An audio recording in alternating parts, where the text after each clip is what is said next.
वनोरोपण प्रक्रिया है ऑप्शन ए वन साफ करने की, ऑप्शन बी और पेड़ लगाने की, ऑप्शन सी पेड़ काटने की, ऑप्शन डी वन संसाधनों को एकत्र करने की। Correct answer. व्याख्या। वनारोपण किसी विस्तृत भूमि पर मानव द्वारा कृत्रिम रूप से वन वृक्ष समूह लगाने की क्रिया है। वनारोपण सुद्देश्य होता है, अतः इसमें प्रायः आवश्यक तथा उपयोगी वृक्ष के पौधों को आरोपित किया जाता है और उनकी सघनता आवश्यकतानुसार रखी जाती है। लकड़ियों की प्राप्ति, मृदा संरक्षण, बाढ़ नियंत्रण, पर्यावरण संरक्षण आदि विविध उद्देश्यों से वनारोपण की आवश्यकता बढ़ती जा रही है।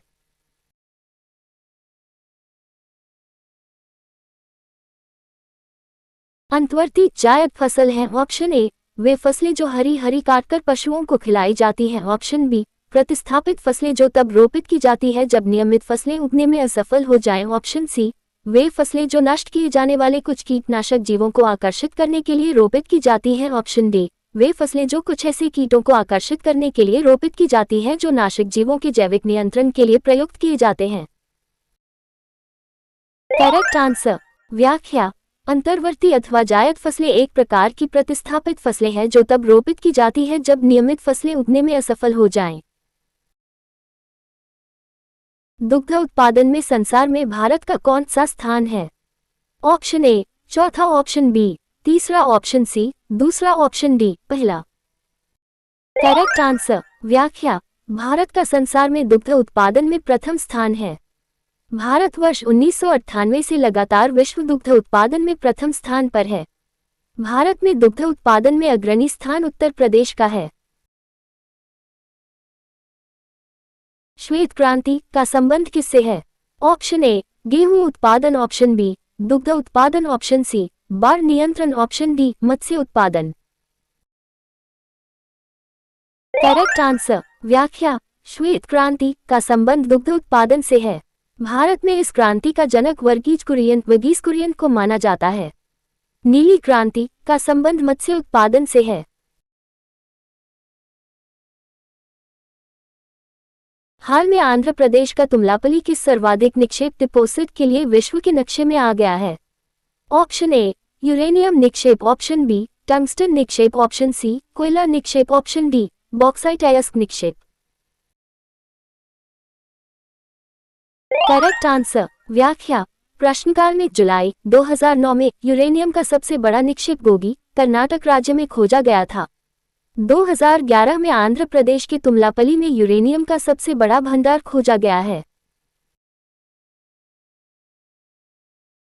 असम राज्य में काम कर रही तेल परिष्करणशालाओं रिफाइनरियों की संख्या है। ऑप्शन ए एक, option B 2, option C 3, option D 4। Correct answer. व्याख्या। असम में तेल परिष्करणशालाओं की संख्या 4 है।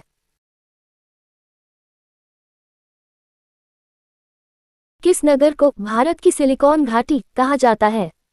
Option A Mumbai, option B Chennai, option C Hyderabad, option D Bengaluru. Correct answer. व्याख्या।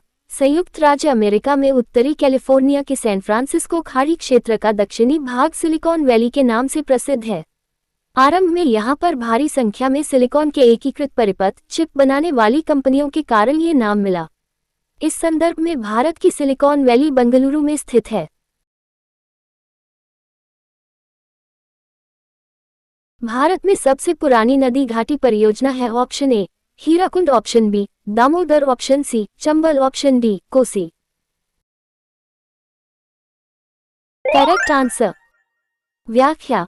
भारत सरकार की स्वतंत्र भारत की सर्वप्रथम बहुउद्देशीय नदी घाटी परियोजना दामोदर घाटी निगम की स्थापना तत्कालीन बिहार एवं पश्चिम बंगाल राज्यों में विस्तृत दामोदर घाटी के संयुक्त विकास के उद्देश्य से 7 जुलाई 1948 को दामोदर घाटी अधिनियम के अंतर्गत की गई थी।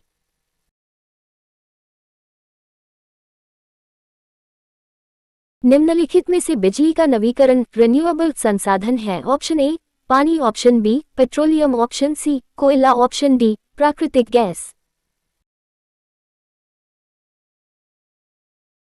Correct answer. व्याख्या। पानी एक नवीकरणीय संसाधन है जबकि पेट्रोलियम, कोयला और प्राकृतिक गैस अनवीकरणीय संसाधन है। निम्नलिखित में से कौन एकाधिकार का एक उदाहरण है? Option A SPIC, option B भारतीय railway, option C HMT, option D Hindustan Unilever Limited. Correct answer. व्याख्या: भारतीय रेलवे एकाधिकार का एक उदाहरण है क्योंकि देश में कोई दूसरी संस्था या एजेंसी ऐसी नहीं है जो रेलवे सेवा प्रदान करती हो।